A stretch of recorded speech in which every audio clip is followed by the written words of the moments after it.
सतनाम करता पुरख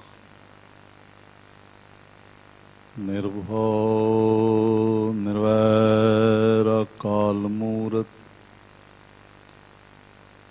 अजूनी सैभं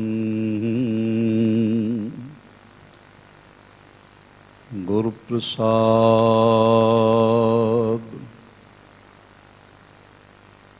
भीष्मार यथाह अगन्त्य अतोलय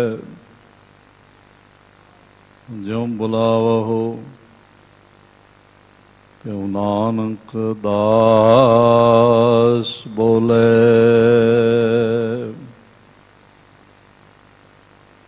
जी जंत के ठाकुरा आपे वर्तनहार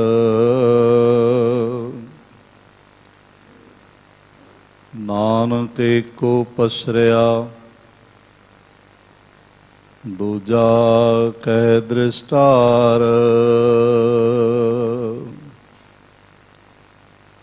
नानक एको पसरिया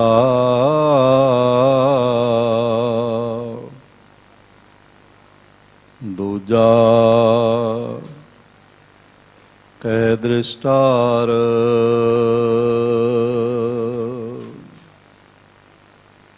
परम सन्मान आवर साहिब कमाल बारगाहे इनायत के मालक कलयुगी जीवों के उद्धारकर्ता साहिब सहाबा जोत रूप हर आप महिमा दे मालक धन धन गुरु पिता श्री गुरुदेव गुरु ग्रंथ साहिब जी दे मुकद्दस कदमां च बिराजमान गुरु प्यारी साध संगत सतगुरु जी ने मेहरमत करदियां नज़रे इनायत करदियां सानू सारियां नू जीवन दा अज दा दिन भी प्रदान कीता है और इस नवें दिन दी जो नवें जन्म समान है शुरुआत करन दा बल भी इस संसार दे महान बरकतमयी अस्थान महिमामयी अस्थान धन धन श्री गुरु हरकृष्ण पातशाह जी दी गोद तोल अस्थान श्री बंगला साहिब विखे प्रदान किया है। गरीब नवाज पातशाह जी दे दर तो निवाजे हुए कीर्तनियां ते सुरीले कंठ द्वारा बड़े प्रेम रस विच सर्वतर आशा पूर्ण करनहार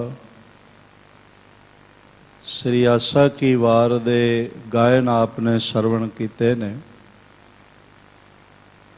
ते फिर साहिब जी दे दरों निवाजा होया हिरदा श्री मान सिंह साहिब ज्ञानी रणजीत सिंह जी हैड ग्रंथी गुरुद्वारा बंगला साहिब जी दे रसना तो सतगुरु जी दी लड़ीवार चल रहे प्रवाह दे पावन बचनां दा पाठ आपने श्रवण कीता है। कुछ समा होर इन्हां मुबारक बचनां दी विचार राहीं मन गुरु चरनां नाल जुड़ सके एकाग्रता अदब ते आनंद दी दात झोली च पै सके इसलिए जितने माता भराता हाजरीन हाजरी पर रहे हो पेशतर सतगुरु पातशाह गुरु नानक देव साहिब जी दे श्री चरण कमलों का ध्यान करदियां बहुत ही अदब सहित गुरु की मुबारक फतेह राही सांझ बनाइए। वाहिगुरु जी का खालसा वाहिगुरु जी की फतेह। अज दे इन्हां महाबोलां साहिब फरमान करदे ने इस पावन शब्द दियां मरकजी पंक्तियां हन सब सुहागण मन है रलियां, एक देवो रात मुरारी। हे निरंकार, हे करता पुरख, बहुत सारियां ऐसियां जीवात्मावां मौजूद हैं जिन्हां दा तेरे नाल मिलना नसीब विच आया है, जो अंदरों बाहरों तेरे विच भेद हो गईयां। ऐसियां हस्तियां नूं धार्मिक जगत विच सुहागण दा खिताब प्राप्त है, जिस दा सुहाग सदा बनिया होया है। ये गल ठीक है, संसार ते सुहाग दा रिश्ता पति पत्नी दा मन्निया जाता है, पर बड़ी दफा ऐसा होंदा है जदों दुखदाई घटना वापरदी है, पत्नी संसार ते रह जाती है, पति संसार तो चला जाता, फिर उसकी बेवा पदवी बन जाती है, विडो आख्या जाता है, जिस दे सिर ते सुहाग मौजूद नहीं है। पर जिसदा हिरदा करता पुरख नाल मिल जाता है, उसनूं फिर मुकम्मल सुहागण आत्मा आख्या जा सकता है, क्योंकि करता पुरख कदी संसार तो जाता नहीं है, ना वो मरे ना होवे सोग, देंदा रहे ना चुकै भोग। जिथे विधवा स्त्री, विधवा शरीरक जामा धारण वाली स्त्री अपने जीवन विच पल पल दुख महसूस करती है, और पति का विछोड़ा उस दियां हड्डियां नूं चुभदा रहता है, उसदे रोम रोम चों पीड़ा का अनुभव किया जा सकता है। उत्थे जुड़िया होया हिरदा सुहागण स्त्री वांगू रोम रोम विच आनंद का अनुभव करता है, रस का अनुभव करता है। उसदे जीवन विच कदी बेरसियां देखियां नहीं जा सकदियां। सतगुरु पातशाह इस पावन पंक्ति द्वारा ये भाव साडे महान जीवन नूं बनाउण वास्ते, जीवन नूं महानता नाल भरन वास्ते पारब्रह्म परमेश्वर दे कदमां 'च जोदड़ी करदे ने कि हे निरंकार, मैं हाँ ते मंद कर्मी हाँ, कर्महीणा हाँ। मैं कर्मां करके हीणा हाँ, दिखावा भावें मेरे कोल बहुत है। मैं तेरे चरण कमलों च गुजारिश करदा, इल्तजा करदा, कर्महीन तन करे बिनंती, कद नानक आवे वारी। हे करता पुरख, कदों वारी सुभाग भरिया समा मैनू प्राप्त होवेगा, जदों मेरा हिरदा तेरे विच एकमिकता प्राप्त करेगा। जीवन का मकसद भी अगर गौर नाल विचार के देखिए तो यही साडे जीवन का मरकज है, मकसद है। अपने मरकज नाल जुड़ जाना, करता पुरख नाल जुड़ जाना। ये गल वखरी है, मनुख ने जीवन के मकसद वख-वख समझ लए होवन। बई बड़ा वड्डा मकान मिल जाए तां जीवन सफल हो जाएगा, बड़ी वड्डी दुकान मिल जाए तां जीवन सफल हो जाएगा, या सब तो वड्डा कारोबार मेरा होवे तां जीवन सफल होवेगा।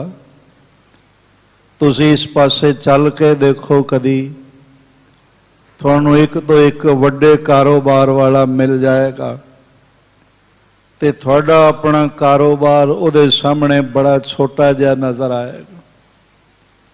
ज्ञानवानां दी दुनिया विच देखिए तो एक तो एक वध तो वध ज्ञानवान मिल जावणगे।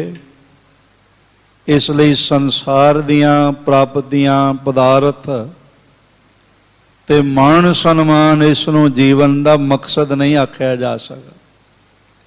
अगर भगतां नूं पुछोगे जीवन सफल किवें होवेगा ते वो कहंदे होए दिखाई पैंदे ने, भगवान मिल जाए फिर जीवन सफल होंदा।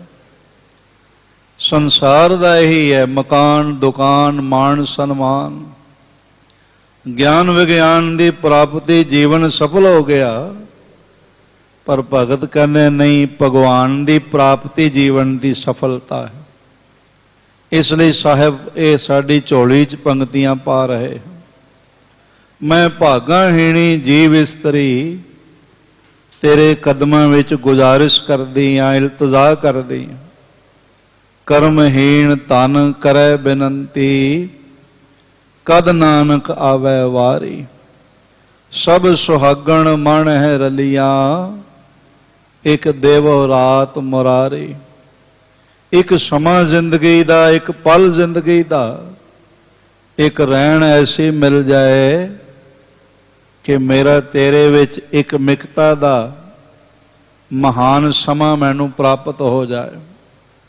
ਇਸ ਪੂਰੇ ਸ਼ਲੋਕ ਨੂੰ ਜੇ ਵਿਚਾਰੀਏ, ਜੋ ਸ੍ਰੀ ਗੁਰੂਦੇਵ ਗੁਰੂ ਅਰਜਨ ਪਾਤਸ਼ਾਹ ਜੀ ਦਾ ਹੈ, ਜਿਨ੍ਹਾਂ ਨੂੰ ਭੱਟ ਜਨਾਂ ਨੇ ਸਜਦਾ ਕਰਦਿਆਂ ਹੋਇਆਂ, ਨਤਮਸਤਕ ਹੁੰਦਿਆਂ ਹੋਇਆਂ, ਇਹਨਾਂ ਭਾਵ ਭਰੇ ਬੋਲਾਂ ਨਾਲ ਸਜਦਾ ਕੀਤਾ ਹੈ ਕਿ ਤਰਨ ਗਗਨ ਨਵ ਖੰਡ ਮਹਿ, ਜੋਤ ਸਵਰੂਪੀ ਰਹਿਓ ਪਰ, ਭਣ ਮਥੁਰਾ ਕਸ ਭੇਦ ਨਹੀਂ, ਗੁਰ ਅਰਜੁਨ ਪ੍ਰਤੱਖ ਹਰ। ਐ ਮਥੁਰਾ ਤੂੰ ਦੋਹੇ ਬਾਹਾਂ ਖੜੀਆਂ ਕਰਕੇ ਪੁਕਾਰ ਕੇ ਜਗਤ ਨੂੰ ਕਹਿ ਕਿ ਜੇ ਪ੍ਰਤੱਖ ਰੂਪ ਵਿੱਚ ਪਰਮਾਤਮਾ ਦਾ ਦੀਦਾਰ ਕਰਨਾ ਹੋਵੇ ਤੇ ਉਹ ਦੀਦਾਰ ਸ੍ਰੀ ਗੁਰੂ ਅਰਜਨ ਦੇਵ ਸਾਹਿਬ ਜੀ ਦਾ ਹੈ। ਭਣ ਮਥੁਰਾ ਕਸ ਭੇਦ ਨਹੀਂ, ਗੁਰ ਅਰਜੁਨ ਪ੍ਰਤੱਖ ਹਰ। ਐਸੇ ਦੀਨ ਦਿਆਲ ਸਤਿਗੁਰੂ ਫਰਮਾਨ ਕਰਦੇ ਨੇ। ਇਸ ਵਿੱਚ ਮਹਾਰਾਜ ਨੇ ਜਿਹੜਾ ਅਲੰਕਾਰ ਵਰਤਿਆ ਹੈ ਨਾ, ਉਹ ਦੋ ਸਹੇਲੀਆਂ ਦੀ ਗੱਲਬਾਤ ਵਾਂਗੂ ਹੈ। ਜਿਵੇਂ ਸਹੇਲੀਆਂ ਸਖੀਆਂ ਆਪਣੇ ਹਿਰਦੇ ਦੀ ਗੱਲ ਇੱਕ ਦੂਜੇ ਨਾਲ ਸਾਂਝੀਆਂ ਕਰਦੀਆਂ, ਇਹ ਰਿਸ਼ਤਾ ਹਿਰਦੇ ਦਾ ਰਿਸ਼ਤਾ ਹੈ। ਜੈਸੇ ਮੈਂ ਅਰਜ਼ ਕਰਾਂ, ਮਰਦਾਂ ਦੀ ਜ਼ਿੰਦਗੀ ਵਿੱਚ, ਮੇਲ ਪਰਸਨ ਦੀ ਜ਼ਿੰਦਗੀ ਵਿੱਚ ਦੋਸਤ ਦਾ ਰਿਸ਼ਤਾ ਦਿਲ ਦਾ ਰਿਸ਼ਤਾ ਮੰਨਿਆ ਜਾਂਦਾ। ਬਈ ਜਿਹੜੀ ਗੱਲ ਭਰਾ ਨਾਲ, ਮਾਤਾ ਪਿਤਾ ਨਾਲ, ਤਮਾਮ ਰਿਸ਼ਤਿਆਂ ਨਾਲ ਸਾਂਝੀ ਨਹੀਂ ਕਰ ਸਕਦਾ, ਉਹ ਰਿਸ਼ਤਾ ਦੋਸਤ ਦਾ ਹੈ, ਮਿੱਤਰ ਨਾਲ ਸਾਂਝੀ ਕਰ ਸਕਦਾ। ਇਸ ਤਰ੍ਹਾਂ ਇਸਤਰੀਆਂ ਦੀ ਜ਼ਿੰਦਗੀ ਵਿੱਚ ਸਹੇਲੀਆਂ ਦਾ ਮਹੱਤਵ ਹੈ। ਆਪਣੀਆਂ ਸਹੇਲੀਆਂ ਨਾਲ ਗੱਲ ਸਾਂਝੀ ਕੀਤੀ ਜਾ ਸਕਦੀ। ਸਤਿਗੁਰੂ ਜੀ ਨੇ ਦੋ ਸਹੇਲੀਆਂ ਦਾ ਇਸ ਵਿੱਚ ਵਾਰਤਾਲਾਪ ਵਰਤਿਆ ਹੈ। ਇਹ ਅਲੰਕਾਰ ਸਮਝ ਲਈਏ।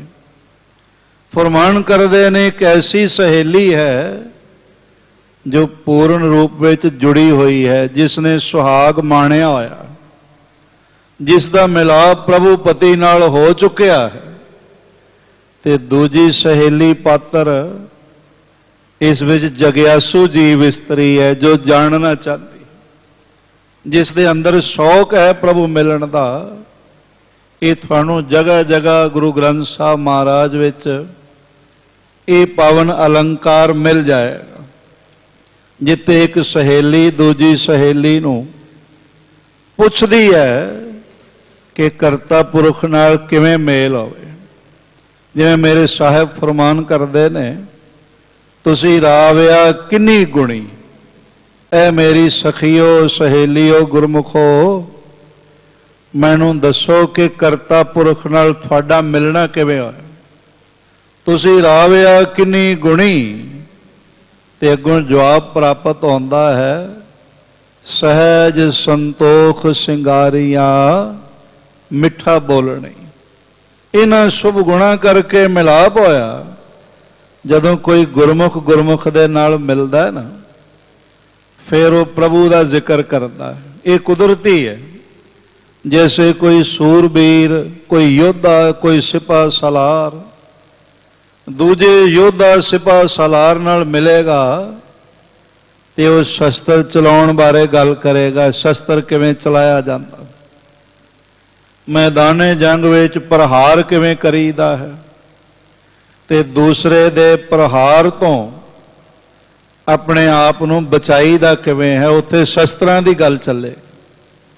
ਕੋਈ ਵਪਾਰੀ ਨਾਲ ਮਿਲੇਗਾ, ਰੋਜ਼ਾਨਾ ਮੀਟਿੰਗਾਂ ਹੁੰਦੀਆਂ ਨੇ, ਵਪਾਰੀ ਇਕੱਠੇ ਹੁੰਦੇ ਨੇ, ਗੱਲਬਾਤ ਕਰਦੇ ਨੇ, ਤੇ ਉਹਨਾਂ ਦੀ ਗੱਲਬਾਤ ਵਿੱਚ ਮੇਨ ਨੁਕਤਾ ਇਹ ਰਹੇਗਾ ਕਿ ਆਪਣੇ ਵਪਾਰ ਵਿੱਚ ਇਜ਼ਾਫਾ ਕਿਵੇਂ ਕੀਤਾ ਜਾਏ, ਸਾਡਾ ਵਪਾਰ ਪ੍ਰਫੁੱਲਤ ਕਿਵੇਂ ਹੋਵੇ, ਸਾਡਾ ਬਣਿਆ ਹੋਇਆ ਸਾਜੋ ਸਮਾਨ ਜ਼ਿਆਦਾ ਤੋਂ ਜ਼ਿਆਦਾ ਲੋਕਾਂ ਦੀ ਪਸੰਦ ਕਿਵੇਂ ਬਣ ਜਾਏ। ਇਹ ਵਿਚਾਰ ਚੱਲੇਗੀ।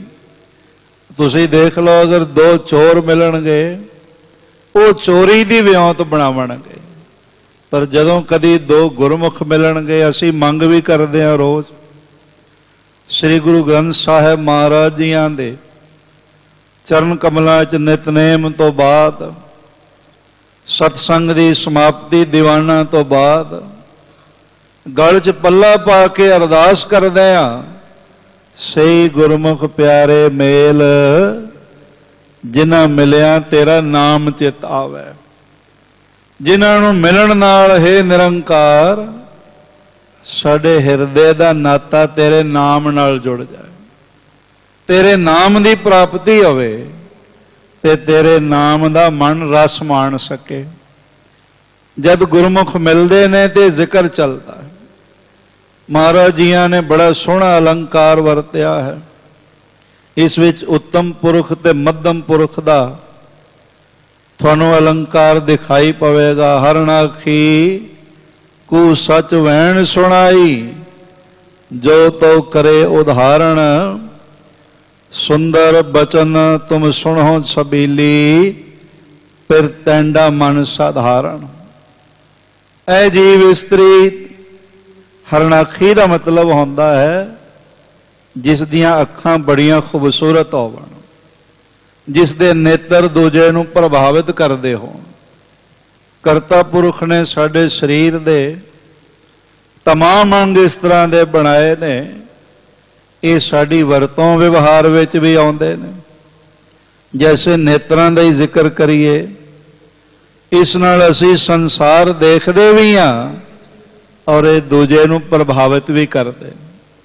ਸਕਲੋ ਸੂਰਤ ਮਨੁੱਖ ਦੀ ਨਕਸ਼ੋ ਨਿਗਾਰ, ਦੂਜੇ ਨੂੰ ਪ੍ਰਭਾਵਿਤ ਵੀ ਕਰਦੇ ਨੇ।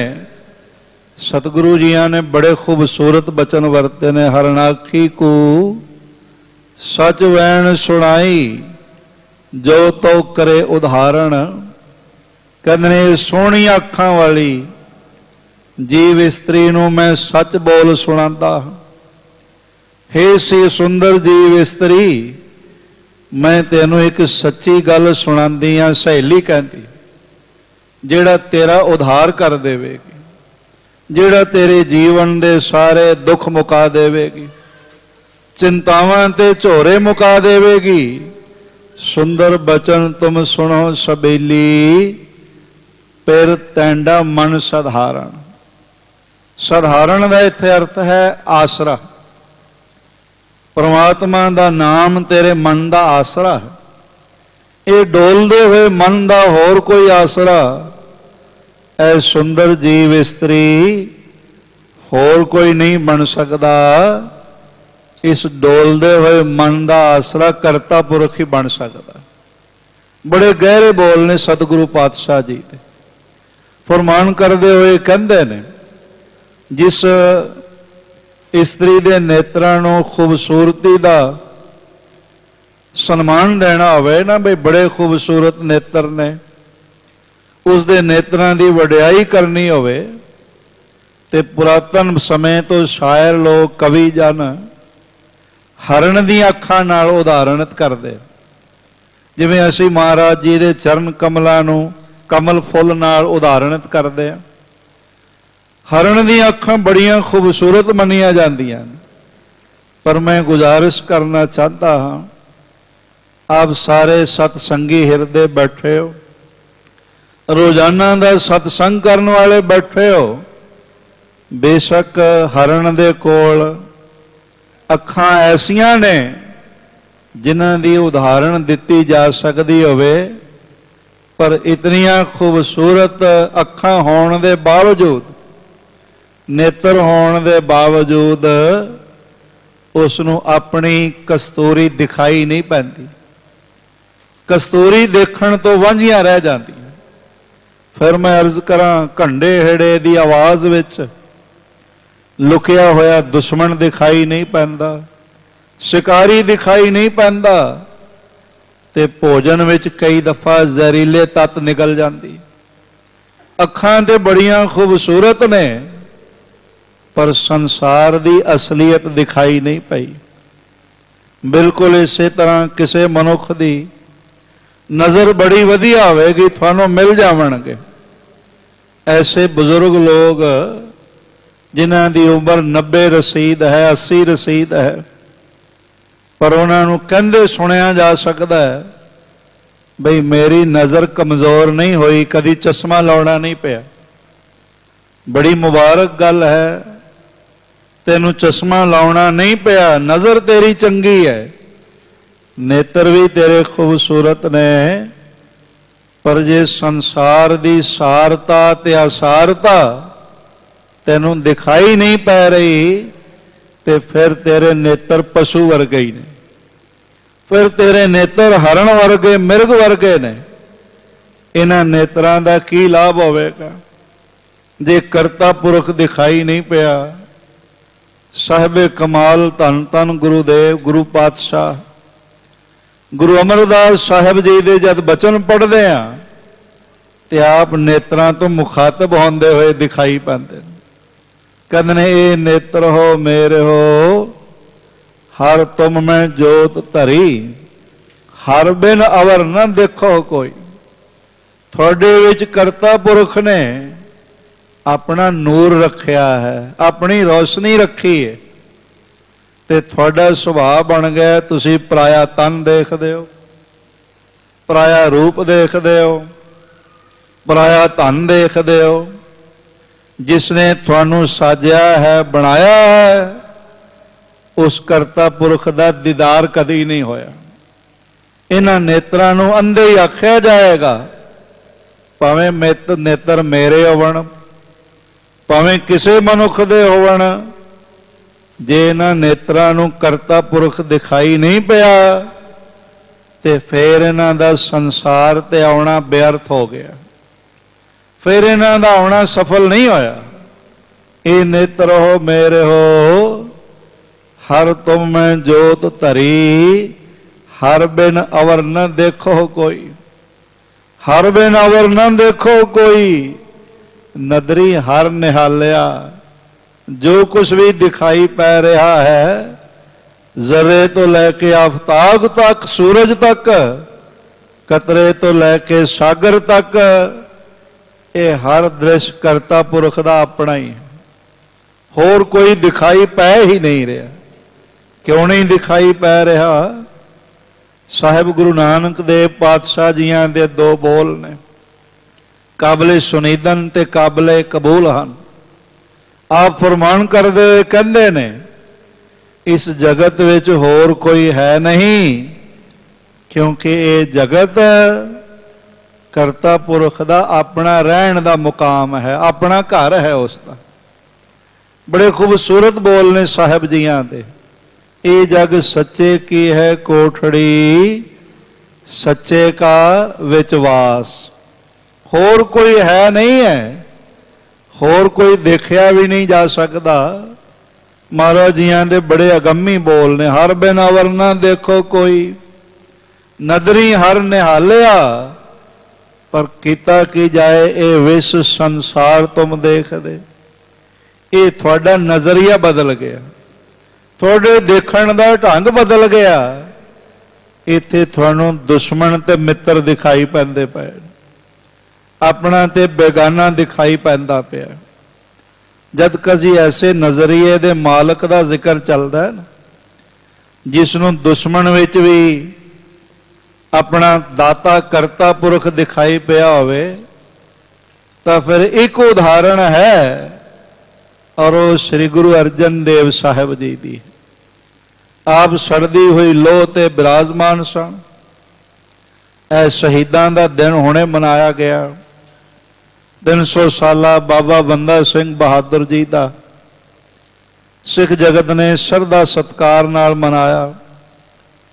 ਦੇਸ਼ ਦੀਆਂ ਸਰਵਉੱਚ ਸ਼ਖਸੀਅਤਾਂ, ਚੁਣੀਆਂ ਹੋਈਆਂ ਸ਼ਖਸੀਅਤਾਂ, ਦੇਸ਼ ਦੇ ਪ੍ਰਾਈਮ ਮਿਨਿਸਟਰ ਪਹੁੰਚੇ, ਹੋਰ ਵੱਡੀਆਂ ਵੱਡੀਆਂ ਹਸਤੀਆਂ ਪਹੁੰਚੀਆਂ, ਪੰਜਾਬ ਦੇ CM ਸਾਹਿਬ ਪਹੁੰਚੇ, ਔਰ ਇਸ ਤਰ੍ਹਾਂ ਧਾਰਮਿਕ ਹਸਤੀਆਂ ਵੱਡੀਆਂ ਵੱਡੀਆਂ ਜਗ੍ਹਾ ਜਗ੍ਹਾ ਉਹਨਾਂ ਸ਼ਹੀਦਾਂ ਨੂੰ ਸ਼ਰਧਾਂਜਲੀਆਂ ਦਿੱਤੀਆਂ ਗਈਆਂ।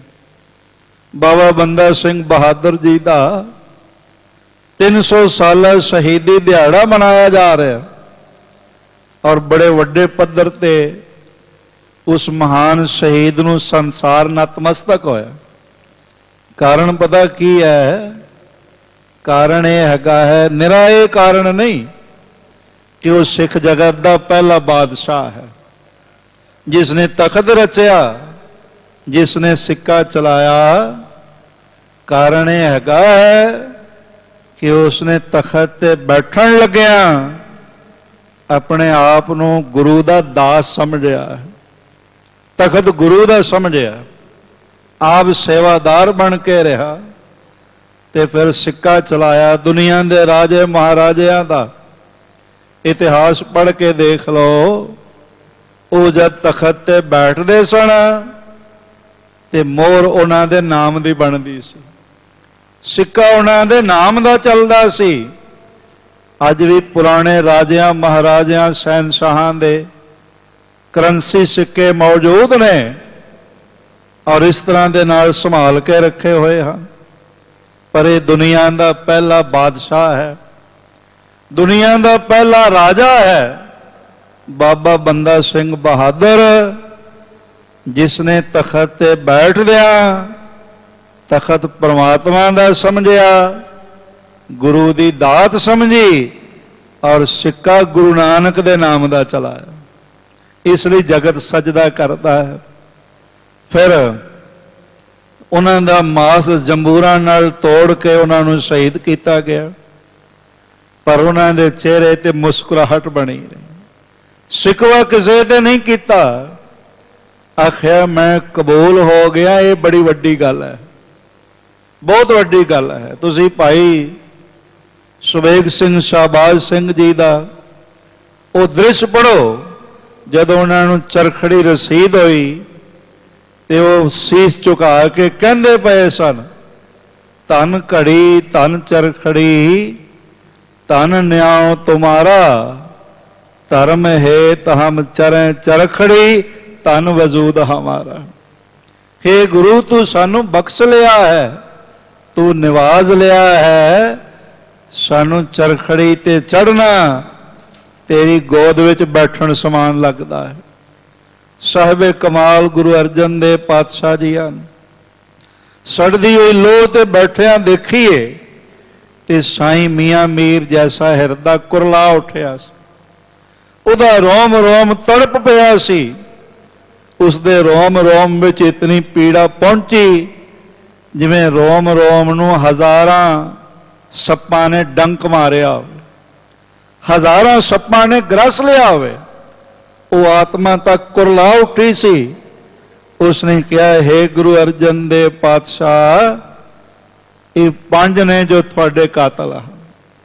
ਸ਼ੇਖ ਅਹਿਮਦ ਸਰਹੰਦੀ ਦਾ ਨਾਮ ਲਿਆ, ਜੋ ਨਕਸ਼ਬੰਦੀ ਫਿਰਕੇ ਦਾ ਮੁਖੀ ਸੀ, ਆਪੇ ਬਣਿਆ ਹੋਇਆ ਮੁਖੀ ਸੀ।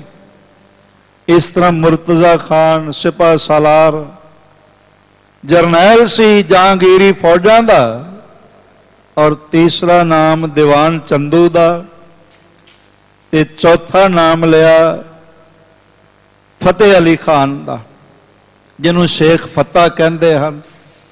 ਤਰਨ ਤਾਰਨ ਦੇ ਕੋਲ ਇਹਦੀ ਕਬਰ ਹੈ, ਤੇ ਸਾਡੇ ਲੋਕ ਗੁਰਸਿੱਖ ਉਹਨਾਂ ਨੂੰ ਇਸ ਗੱਲ ਬਾਰੇ ਬੋਧ ਹੀ ਕੋਈ ਨਹੀਂ। ਘਰ ਵਿੱਚ ਕੋਈ ਗਊ ਮੱਝ ਲਵੇਰੀ ਹੁੰਦੀ ਹੈ ਨਾ, ਤੇ ਸਭ ਤੋਂ ਪਹਿਲਾਂ ਖੀਰ ਉੱਥੇ ਲੈ ਕੇ ਜਾਂਦੇ, ਤੇ ਉੱਥੇ ਫਿਰ ਅੱਗੋਂ ਹੋਟਲਾਂ ਦਾ ਠੇਕਾ ਹੈਗਾ, ਉਹ ਉੱਥੋਂ ਠੇਕੇਦਾਰ ਖਰੀਦ ਕੇ ਲੈ ਜਾਂਦੇ ਨੇ, ਵਿਕਦੀ ਅੱਗੇ। ਮੈਂ ਅਰਜ਼ ਕਰਨਾ ਚਾਹੁੰਦਾ ਹਾਂ, ਇਹ ਗੁਰੂ ਘਰ ਦਾ ਵਿਸ਼ੇਸ਼ ਦੁੱਖ ਹੀ ਬਣ ਕੇ ਰਿਹਾ। ਹਰ ਵੇਲੇ ਜਿੱਥੇ ਮੌਕਾ ਬਣਦਾ ਰਿਹਾ, ਇਹ ਗੁਰੂ ਘਰ ਦੇ ਖਿਲਾਫ ਜਾਂਦਾ ਰਿਹਾ। ਤੇ ਕਾਰਨ ਕੀ ਸੀ ਕਿ ਰਾਜ ਹੋਵੇ ਸਾਡਾ ਪਰ ਮੱਥਾ ਟੇਕਿਆ ਜਾਏ ਗੁਰੂ ਅਰਜਨ ਦੇਵ ਜੀ ਨੂੰ। ਇਹ ਤਾਂ ਮੈਂ ਅਰਜ਼ ਕਰਾਂ, ਕਿਸੇ ਦਾ ਵੀ ਰਾਜ ਹੋਵੇ, ਕੋਈ ਵੀ ਸ਼ਹਿਨशाह ਹੋਵੇ, ਕਬੀਰ ਨੂੰ ਤੇ ਸਦਾ ਮੱਥਾ ਟਿਕਦਾ ਹੀ ਰਹੇਗਾ, ਨਾਮਦੇਵ ਜੀ ਨੂੰ ਮੱਥਾ ਟਿਕਦਾ ਹੀ ਰਹੇਗਾ, ਸ੍ਰੀ ਗੁਰੂ ਨਾਨਕ ਦੇਵ ਗਰੀਬ ਨਵਾਜ਼ ਪਾਤਸ਼ਾਹ ਜੀ ਨੂੰ ਸਾਰੀ ਦੁਨੀਆ ਵਿੱਚ ਮੱਥਾ ਟਿਕਦਾ ਰਹੇਗਾ। ਔਰ ਜਿੰਨਾ ਚਿਰ ਇਹ ਬ੍ਰਹਿਮੰਡ ਰਹੇਗਾ, ਦੁਨੀਆ ਦੇ ਇੱਕ ਪ੍ਰਦੇਸ਼ ਸਟੇਟ ਵਿੱਚ ਨਹੀਂ, ਇੱਕ ਦੇਸ਼ ਵਿੱਚ ਨਹੀਂ, ਇੱਕ ਰੀਜਨ ਵਿੱਚ ਨਹੀਂ, ਬਲਕਿ ਸਾਰੇ ਬ੍ਰਹਿਮੰਡ ਵਿੱਚ ਗੁਰੂ ਗ੍ਰੰਥ ਸਾਹਿਬ ਜੀ ਨੂੰ ਮੱਥਾ ਟਿਕਦਾ ਹੀ ਰਹੇਗਾ। ਕਾਰਨ ਪਤਾ ਕੀ ਹੈ? ਕਾਰਨ ਹੈ ਪਰਮਾਤਮਾ ਦੇ ਬੋਲ। ਗੁਰੂ ਅਰਜਨ ਦੇਵ ਜੀ ਦਾ ਸਜਦਾ ਕੌਣ ਰੋਕ ਸਕਦਾ ਹੈ? ਇਹ ਈਰਖਾ ਗ੍ਰਸਤ ਹਿਰਦੇ ਸਨ। ਤੇ ਪੰਜਵਾਂ ਨਾਮ ਸਾਈਂ ਮੀਆਂ ਮੀਰ ਜੀ ਨੇ ਤੜਪਦਿਆਂ ਹੋਇਆ ਜਹਾਂਗੀਰ ਦਾ ਲਿਆ। ਅਗਰ ਬਾਦਸ਼ਾਹ ਚਾਹੇ ਨਾ ਤੇ ਫਿਰ ਪ੍ਰਜਾ ਵਿੱਚ ਕੋਈ ਵਾਧ ਘਾਟ ਨਹੀਂ ਹੋ ਸਕਦੀ, ਕੋਈ ਦੰਗੇ ਨਹੀਂ ਹੋ ਸਕਦੇ, ਕੋਈ ਫਸਾਦ ਨਹੀਂ ਹੋ ਸਕਦੇ। ਇਹ ਤੇ ਦੁੱਖ ਦੀ ਗੱਲ ਹੈ ਕਿ ਜਿਤਨੀਆਂ ਅਮਾਨਵੀ ਇਹ ਘਟਨਾਵਾਂ ਸੰਸਾਰ ਤੇ ਹੁੰਦੀਆਂ ਨੇ, ਉਹਨਾਂ ਬਹੁਤਿਆਂ ਵਿੱਚ ਰਾਜਨੀਤਿਕ ਸ਼ਾਮਲ ਹੁੰਦੇ ਨੇ, ਰਾਜੇ ਮਹਾਰਾਜੇ ਸ਼ਾਮਲ ਹੁੰਦੇ ਨੇ, ਸ਼ਹਿਨशाह ਸ਼ਾਮਲ ਹੁੰਦੇ ਨੇ। ਅਗਰ ਇਹ ਬਾਕੀ ਦੇ ਚਾਰ ਆਪਣਾ ਜ਼ੋਰ ਲਗਾਉਂਦੇ ਰਹਿੰਦੇ ਪਰ ਜਹਾਂਗੀਰ ਸ਼ਾਮਲ ਨਾ ਹੁੰਦਾ ਤੇ ਸ੍ਰੀ ਗੁਰੂ ਅਰਜਨ ਦੇਵ ਜੀ ਦੀ ਸ਼ਹਾਦਤ ਟਾਲੀ ਜਾ ਸਕਦੀ ਸੀ, ਉਹਨਾਂ ਦੀ ਇਹ ਸ਼ਹਾਦਤ ਨੂੰ ਰੋਕਿਆ ਜਾ ਸਕਦਾ ਸੀ। ਕਿਉਂਕਿ ਆਖੀਰ ਤੇ ਸਭ ਤੋਂ ਵੱਡਾ ਦੋਸ਼ੀ ਜਹਾਂਗੀਰ ਸੀ, ਬਾਕੀ ਛੋਟੇ ਛੋਟੇ ਨੇ। ਵੱਡਾ ਦੋਸ਼ੀ ਜਹਾਂਗੀਰ। ਸਾਈਂ ਮੀਆਂ ਮੀਰ ਨੇ ਇਹਨਾਂ 5 ਕਾਤਲਾਂ ਦਾ ਨਾਮ ਗਿਣਿਆ ਤੇ ਸ੍ਰੀ ਗੁਰੂ ਅਰਜਨ ਦੇਵ ਜੀ ਮਹਾਰਾਜ ਮੁਸਕਰਾ ਪਏ। ਕਿਤਨਾ ਔਖਾ ਹੈ ਸਾਧ ਸੰਗਤ, ਸੜਦੀ ਹੋਈ ਲੋਹ ਤੇ ਬੈਠ ਕੇ ਮੁਸਕਰਾਣਾ। ਸਾਡੇ ਸਰੀਰ ਤੇ ਕਦੇ ਗਰਮ ਪਾਣੀ ਦੀਆਂ 2 ਬੂੰਦਾਂ ਪੈ ਜਾਣ ਨਾ ਤੇ ਚੀਖਾਂ ਨਿਕਲ ਜਾਂਦੀਆਂ। ਔਖਾ ਹੈ, ਮੁਸ਼ਕਲ ਹੋ ਜਾਂਦਾ। ਪਰ ਧੰਨ ਗੁਰੂ ਅਰਜਨ ਦੇਵ ਗਰੀਬ ਨਵਾਜ਼ ਪਾਤਸ਼ਾਹ ਸੜਦੀ ਹੋਈ ਲੋਹ ਤੇ ਬੈਠੇ ਨੇ, ਪਰ ਆਪਣੀ ਮੁਬਾਰਕ ਰਸਨਾ ਤੋਂ ਸਤਿਗੁਰੂ ਜੀ ਨੇ ਸੜਦਾ ਹੋਇਆ ਬੋਲ ਕੋਈ ਨਹੀਂ ਬੋਲੇ। ਸਾਈਂ ਮੀਆਂ ਮੀਰ ਜੀ ਨੂੰ ਸਾਹਿਬ ਨੇ ਵੀ ਕਿਹਾ ਸੀ, ਸਾਡੇ ਇਤਿਹਾਸ ਵਿੱਚ ਇਹ ਬੋਲ ਸੁਨਹਿਰੀ ਅੱਖਰਾਂ 'ਚ ਦਰਜ ਨੇ, ਬੋਲੇ ਸਤਿਗੁਰ ਸੁਨ ਮੀਆਂ ਛੋੜੋ ਪ੍ਰੀਤੀ ਚਾਮ ਸੇ, ਤਨ ਜਲਾ ਤੋ ਕਿਆ ਭਇਆ, ਮਨ ਸ਼ਾਂਤ ਹੈ ਹਰੀ ਨਾਮ ਸੇ। ਸਾਡੇ ਸੜਦੇ ਹੋਏ ਤਨ ਵੱਲ ਐ ਮੀਆਂ ਮੀਰ ਜੀ ਨਾ ਦੇਖੋ, ਜੇ ਦੇਖ ਸਕਦੇ ਹੋ ਤਾਂ ਸਾਡੇ ਸ਼ਾਂਤ ਮਨ ਵੱਲ ਦੇਖੋ। ਸਤਿਗੁਰੂ ਪਾਤਸ਼ਾਹ ਜੀ ਮੁਸਕਰਾਉਂਦੇ ਹੋਏ ਬੋਲਣ ਲੱਗੇ, ਕਹਿਣ ਲੱਗੇ ਸਾਈਂ ਜੀ ਤੁਹਾਨੂੰ ਜੋ ਦਿਖਾਈ ਪੈ ਰਿਹਾ ਹੈ ਇਹ 5 ਹੀ ਦਿਖਾਈ ਪੈ ਰਹੇ ਨੇ ਕਿ ਕੋਈ ਸੇਵਾ ਵੀ ਦਿਖਾਈ ਪੈ ਰਿਹਾ ਹੈ। ਸਾਈਂ ਮੀਆਂ ਮੀਰ ਜੀ ਦੀ ਸਾਰੀ ਸੁਰਤ ਇੱਕਦਮ ਸਕਤੇ ਵਿੱਚ ਆ ਗਈ, ਦਿਮਾਗ ਦੀਆਂ ਤਰੰਗਾਂ ਦੌੜਨ ਲੱਗ ਪਈਆਂ ਕਿ ਹੋ ਸਕਦਾ ਹੈ ਕੋਈ ਸੇਵਾ ਵੀ ਹੋਵੇ ਜਿਸ ਦਾ ਮੈਨੂੰ ਪਤਾ ਨਾ ਹੋਵੇ, ਮੈਨੂੰ ਬੋਧ ਨਾ ਹੋਵੇ। ਸਾਨੂੰ ਵੀ ਕੋਈ ਕਹਿ ਦੇਵੇ ਨਾ ਬਈ ਜੋ ਗੱਲ ਕੀਤੀ ਹੈ ਠੀਕ ਹੈ, ਪਰ ਇਸ ਤੋਂ ਅਗਲਾ ਤੈਨੂੰ ਪਤਾ ਹੈ, ਅਸੀਂ ਝਟ ਸਕਤੇ ਵਿੱਚ ਆ ਜਾਂਦੇ ਹਾਂ, ਸਵਾਲੀਆ ਨਜ਼ਰਾਂ ਬਣ ਜਾਂਦੀਆਂ ਨੇ ਬਈ ਸਾਨੂੰ ਤਾਂ ਨਹੀਂ ਪਤਾ ਭਾਈ, ਤੁਸੀਂ ਦੱਸ ਦਿਓ। ਕਹਿਣ ਲੱਗਾ ਮਹਾਰਾਜ ਮੈਨੂੰ ਤਾਂ ਨਹੀਂ ਪਤਾ, ਤੁਸੀਂ ਨਜ਼ਰੇ ਇਨਾਇਤ ਕਰਕੇ ਦੱਸ ਦਿਓ, ਤੁਹਾਡੇ ਬੋਲ ਇਤਿਹਾਸ ਦਾ ਹਿੱਸਾ ਬਣਨੇ ਹਨ। ਤੇ ਸਾਹਿਬ ਮੁਸਕਰਾ ਕੇ ਕਹਿਣ ਲੱਗੇ, ਆਖਣ ਲੱਗੇ ਸਾਈਂ ਜੀ ਤੁਹਾਨੂੰ ਜੋ ਦਿਖਾਈ ਪੈ ਰਿਹਾ ਹੈ ਇਹਨਾਂ ਬੋਲਾਂ ਨੂੰ ਧਿਆਨ ਨਾਲ ਸੁਣਨਾ, ਸਾਰੇ ਜਗਤ ਦੇ ਲੋਕ ਸੁਣਨ ਬਈ ਗੁਰੂ ਨਾਨਕ ਦੀ ਸਿੱਖੀ ਦਾ ਸਿਧਾਂਤ ਕੀ, ਗੁਰੂ ਨਾਨਕ ਦੀ ਸਿੱਖੀ ਕਿਹੜੀਆਂ ਭਾਵਨਾਵਾਂ ਨੂੰ ਵਿਅਕਤ ਕਰਦੀ ਹੈ, महाराज फरमान करन लगे, आखण लगे साईं जी थानू जो दिखाई पै रहा है वो केवल संसार है, संसार तो बिना होर कुछ नहीं है। पर सानू जो दिखाई पै रहा है साईं जी वो निरंकार है, साडा यार है, उस यार तो बिना होर कोई नहीं। कितने गहरे बोल हैं। कदी इन्हां बोलां नूं अपने हिरदे विच वसा के देखना, समझण दा यतन करना। बड़े महाबोल ने साहिब जियां दे, फरमान करते ने मीत करे सोई हम माना, मीत के करतब कुशल समाना।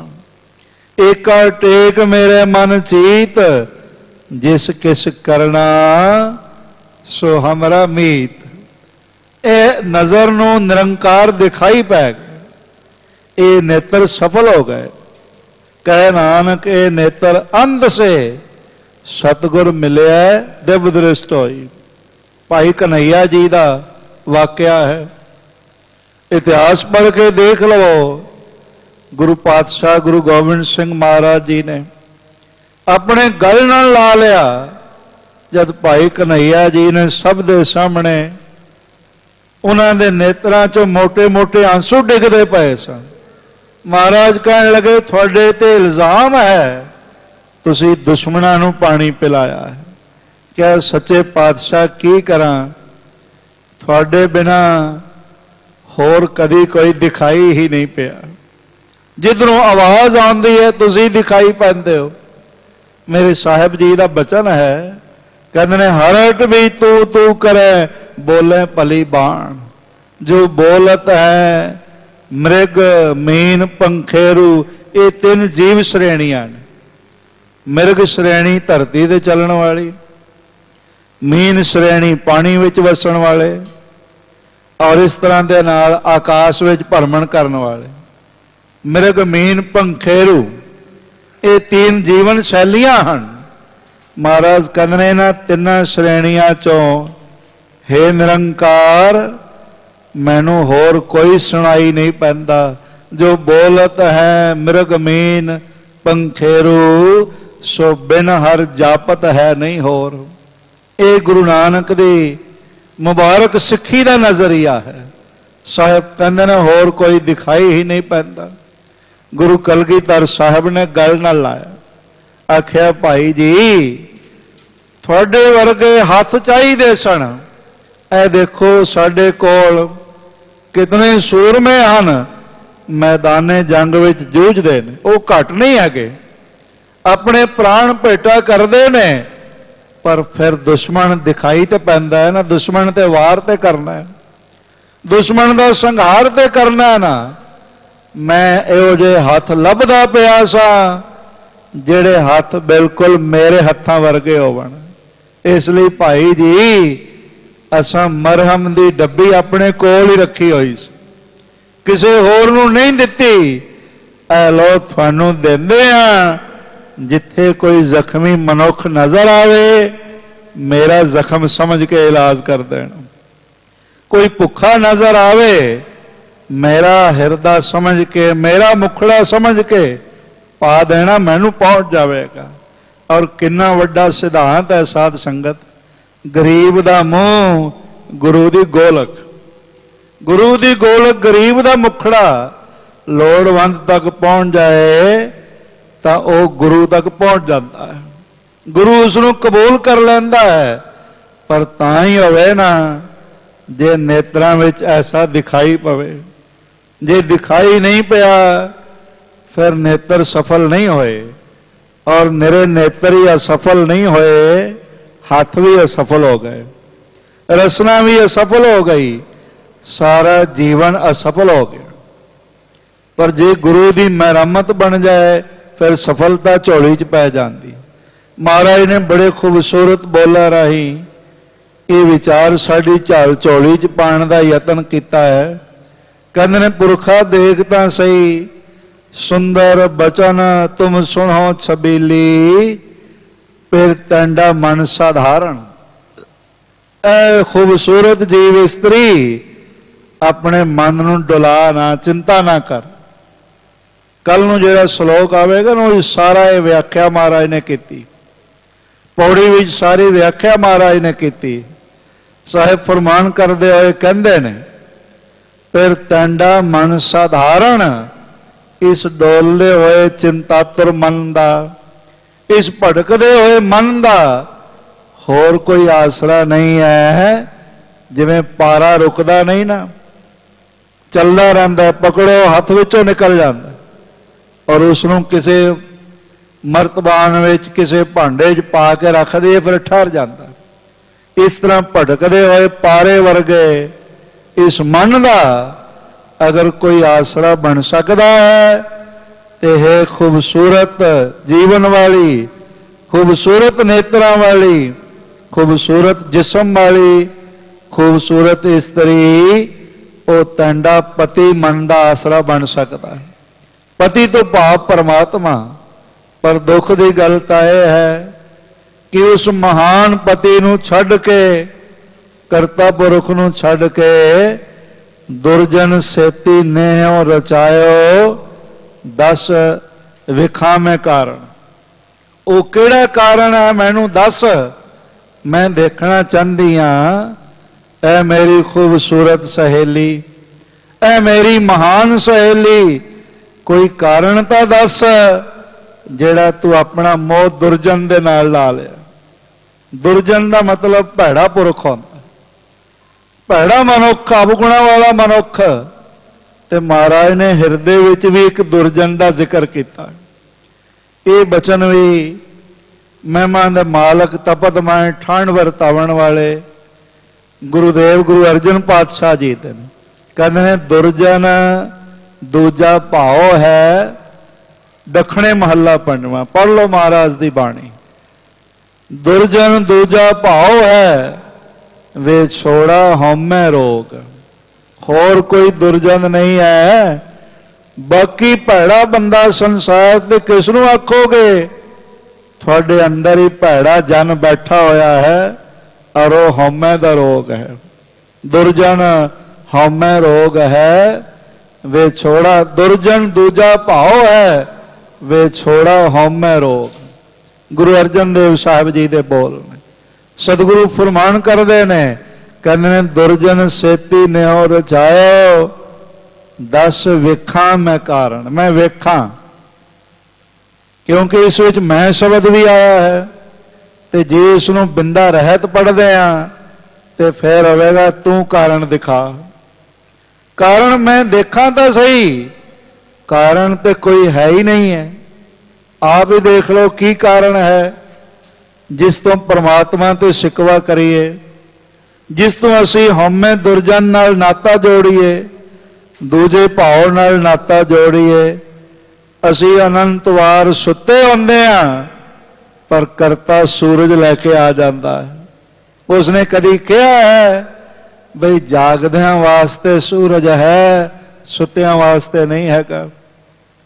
धर्मियां वास्ते मेरा बनाया होया पानी प्यास बुझाएगा, वो अधर्मियां की प्यास नहीं बुझाएगा। या हिंदुआं की बुझाएगा, मुसलमाना की नहीं बुझाएगा। या सिखां की बुझा देवेगा ते दूजियां जैनियां बौद्धियां ते होरना की नहीं बुझाएगा। ऐसा कुछ नहीं है। बड़े गहरे बोल ने मेरे साहब जी दे। कहते ने ऊणी नाही, झूणी नाही, ना ही किसे वे होनी।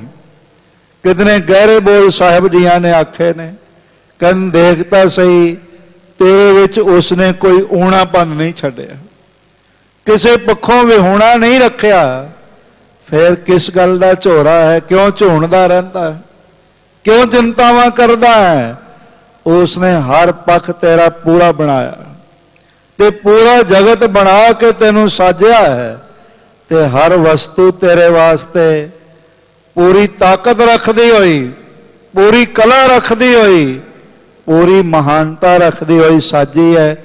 किसी पक्षों तेनू उसने ऊणा नहीं रहन दिता। ऊणी नाही, झूणी नाही, ना ही किसे वे होनी, पर फिर छैल छबीला छड़ गवायो। इतना महान करता पुरख साडा जीव इस्त्रियां दा पति इतना खूबसूरत वो असी एवें छड्ड दिता है। असी एवें उस सुंदर प्रभु नूं छड्ड दिता, ताकतवर प्रभु नूं छड्ड दिता, बलशाली साहब नूं छड्ड के ते निर्बलां दे आसरे तकदे पए। फिर छैल छबीला छड्ड गवायो, दुरमत कर्म में होनी, ना हो भुल्ली ना हो चुकी। ऐ मेरी प्यारी सहेली तू मेरे वल देख। इत्थे गुरमुख सहेली जग्यासू सहेली नूं कहंदी पई, जो जानना चाहता है उसनूं कहंदे पए हन, कहंदे ने मेरे वल वेख, मैनूं प्राप्ति क्यों होई? कारण की है प्राप्ति होने का? जे कोई प्राप्त करना चाहे तो फिर इन्हां बोलां नूं ध्यान नाल सरवण करे। बड़े महाबोल ने साहिब जी दे, फरमान करदे होए कहे ना हो भुल्ली ना हो चुकी, ना मैं ना ही दोसा। जो कुछ करता पुरख ने कहा मैं उसनों एक पल भी भुलाया नहीं, उहदी याद नूं एक पल भी भुलाया नहीं, अमृत वेला एक पल भी खुंझिया नहीं, कोई भुल चुक होण ही नहीं दिती। ते बड़े ऐसे लोग ने जिन्हां ने अमृत छकिया है पर भुल चुक रोज ही कर जाते हैं। जीवन गुरु ने बख्शिया है पर मर्यादा दी जीवन में कोई थां ही नहीं दिखाई पैंदी। ते बड़े लोग तां गुरु ग्रंथ साहिब गुरु पंथ दी मर्यादा की विरोधता करते भी दिखाई पाते। साहब कहते हैं प्राप्ति का कारण यह है जो गुरु ने आख्या उस चूक ना कर। सच्चा सतगुरु क्या करे? कबीर जी दे बोल ने, जो सिखा में चूक अंधे एक न लग गई, जो बांस बजाई है फूक।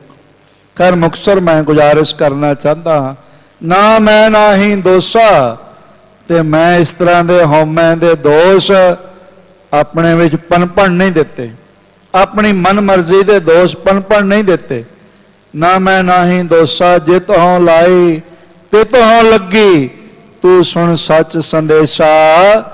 ये सच संदेश है, जिधर गुरु ने लाया मैं उसे तरह ही लगे आ रहा।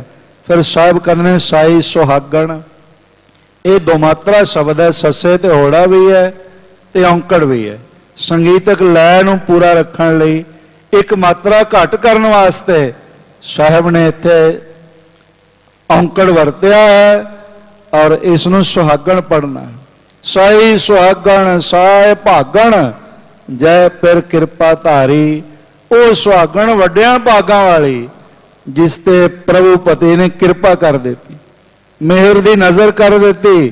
फिर औगण तिसके सब गवाए, गल सेती लाए सवारी। प्रभु दे जीवन दे सारे अवगुण दूर कर देंदा है, गल ला लैंदा है ते जीवन नूं सवार देंदा है। ते मेरे कोल कर्म कोई नहीं, महान कर्म कोई नहीं, कर्महीन तन करे बेनंती। कद नानक आवे वारी, सब सुहागण मन है रलियां। एक देव हो रात मुरारी, सतगुरु पातशाह मेरा भरिया हाथ रखण।